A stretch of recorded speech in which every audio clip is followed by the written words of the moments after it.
Israel के उड़े होश, ईरान के पास परमाणु पावर।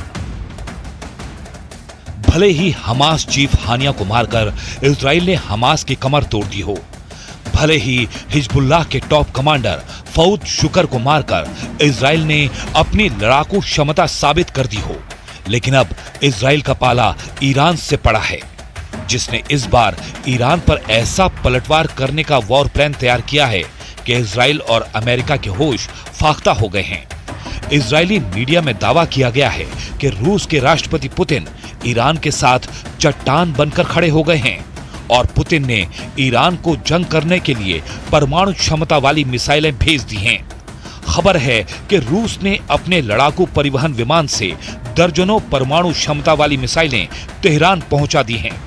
दावा तो यहां तक किया जा रहा है कि अगर तेहरान ने इनमें से एक भी मिसाइल से इजराइल पर हमला किया तो इजराइल का विनाश कोई नहीं रोक सकता। आप जरा इन तस्वीरों को देखिए। रूस के पूर्व रक्षा मंत्री और वर्तमान में रूसी संघ की सुरक्षा परिषद के सचिव सर्गेई शोइगु तेहरान में जिस वक्त ईरान की IRGC के commander major general Mohammad Bagheri से मिल रहे थे, उस वक्त किसी को अंदाजा नहीं था कि रूस ने इजराइल ईरान युद्ध में कितना बड़ा खेल कर दिया है। इजरायली मीडिया का दावा है कि ईरान की राजधानी तेहरान में एक गुप्त मीटिंग हुई है, जिसमें रूस ने तुरंत ही ईरान की सभी मांगे मान ली हैं। दावा किया गया है कि रूस की तरफ से पूर्व रक्षा मंत्री सर्गेई शोइगु ने IRGC के top commander major general Mohammad Bagheri से मुलाकात की और उन्हें परमाणु क्षमता वाली मिसाइलें देने का रास्ता साफ कर दिया। दावा किया जा रहा है कि राष्ट्रपति पुतिन के आदेश के बाद सैन्य परिवहन विमान 1L-76 ने रूस से उड़ान भरी, जिसने ईरान के गुप्त ठिकाने पर रूसी मिसाइलें इस्कंदर को ईरान पहुंचा दिया है। इसके अलावा रूस ने ईरान को उपग्रह नेविगेशन सिस्टम मरमस्क BNEWS भी दे दिया है। रूस की इस्कंदर परमाणु क्षमता वाली मिसाइल कुछ मिनट में ही तैयार की जा सकती है। इस मिसाइल के मिलने से ईरान अब इजराइल में घुसकर कभी भी हमला कर सकता है, जबकि रूस का उपग्रह नेविगेशन सिस्टम मरमस्क BNEWS ईरान को ऐसी क्षमता देगा कि इजराइल के लड़ाकू जेट और मिसाइलें हमला तक नहीं कर पाएंगी। We are looking on this Iranian network that put a deadly explosive inside Israel, and we will act against the Iranian terror wherever it is. We will not expect, we will not get any Iranian explosive devices here and not do anything. We will act determinedly against the Iranian terror wherever it is.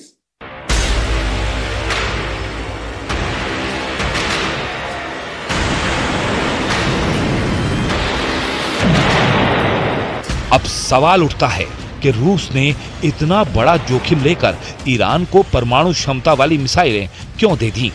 तो इसका सीधा सा जवाब है, Iran ने अपने देश को वजूद पर रखकर यूक्रेन युद्ध में रूस की जबरदस्त सैन्य मदद की है। जंग में ईरान रूस की 900 दिनों से मदद कर रहा है। अब तक ईरान रूस को हजारों रॉकेट, सैकड़ों आत्मघाती ड्रोन दे चुका है, जिसमें शाहिद और मुहाजिर सीरीज के ड्रोन भी शामिल हैं। रूस को ईरानी हथियारों से यूक्रेन को तबाह करने में जबरदस्त मदद मिली। यहां तक कि नेटो और अमेरिका के हथियारों को भी रूस ने ईरानी हथियारों से उड़ाया। लेकिन अब ईरान की राजधानी में जिस तरह से हमास चीफ हानिया को मारा गया है, तो रूस ने ईरान की जमकर मदद करने का वादा पूरा करना शुरू कर दिया है। जरा देखिए रूस के हथियार कैसे ईरान के लिए ब्रह्मास्त्र बनने जा रहे हैं।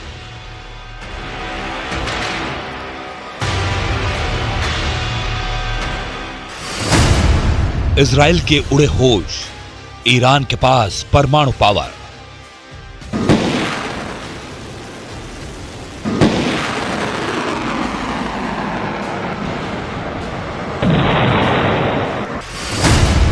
ईरान की मिसाइल जरूरतों के मद्देनजर उसे रूस ने इस्कंदर मिसाइलें दी हैं। ईरान को इजराइल तक पहुंचने के लिए लगभग 1200 किलोमीटर की मारक क्षमता वाली मिसाइलों की आवश्यकता है। जबकि इस्कंदर सिस्टम की मारक क्षमता 500 किलोमीटर तक है। लेकिन रूस ने ईरान को जो इस्कंदर मिसाइल दी हैं, वो लेटेस्ट वर्जन की हैं।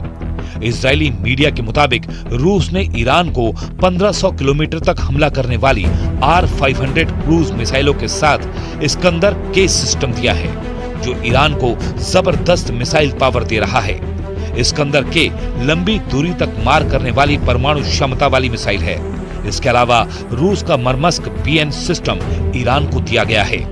इजरायली विदेश मंत्री कार्ज का साफ कहना है कि ईरान इजराइल पर बहुत बड़े हमले का प्लान बना चुका है, यानी ईरान अब रूसी मिसाइलों से इजराइल पर हमला करने जा रहा है।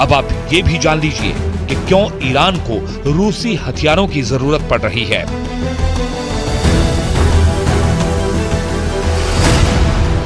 एक 145 देशों की सूची में ईरानी सेना का 14वां स्थान है, जबकि इजरायली सेना इस लिस्ट में 17वें नंबर पर आती है। अगर सैनिकों की संख्या की बात की जाए तो ईरान के पास 6,10,000 सैनिक हैं, वहीं इजराइल के पास 1,70,000। लेकिन ईरान की हवाई ताकत कमजोर है। ईरान के पास कुल 551 एयरक्राफ्ट हैं, तो इजराइल के पास 612 एयरक्राफ्ट हैं। ईरानी सेना रैंकिंग के मामले में भले ही इजराइल से आगे हो, लेकिन जमीन पर वो कमजोर ही नजर आती है। कुछ महीनों पहले ईरान ने जब इजराइल पर हमला किया था तो उसकी 99% मिसाइलों को आयरन डोम ने हवा में ही इंटरसेप्ट कर दिया था। ईरान ने इजराइल पर तब 300 मिसाइल, रॉकेट और ड्रोन दागे थे, लेकिन इससे इजराइल को कोई बड़ा नुकसान नहीं हुआ था।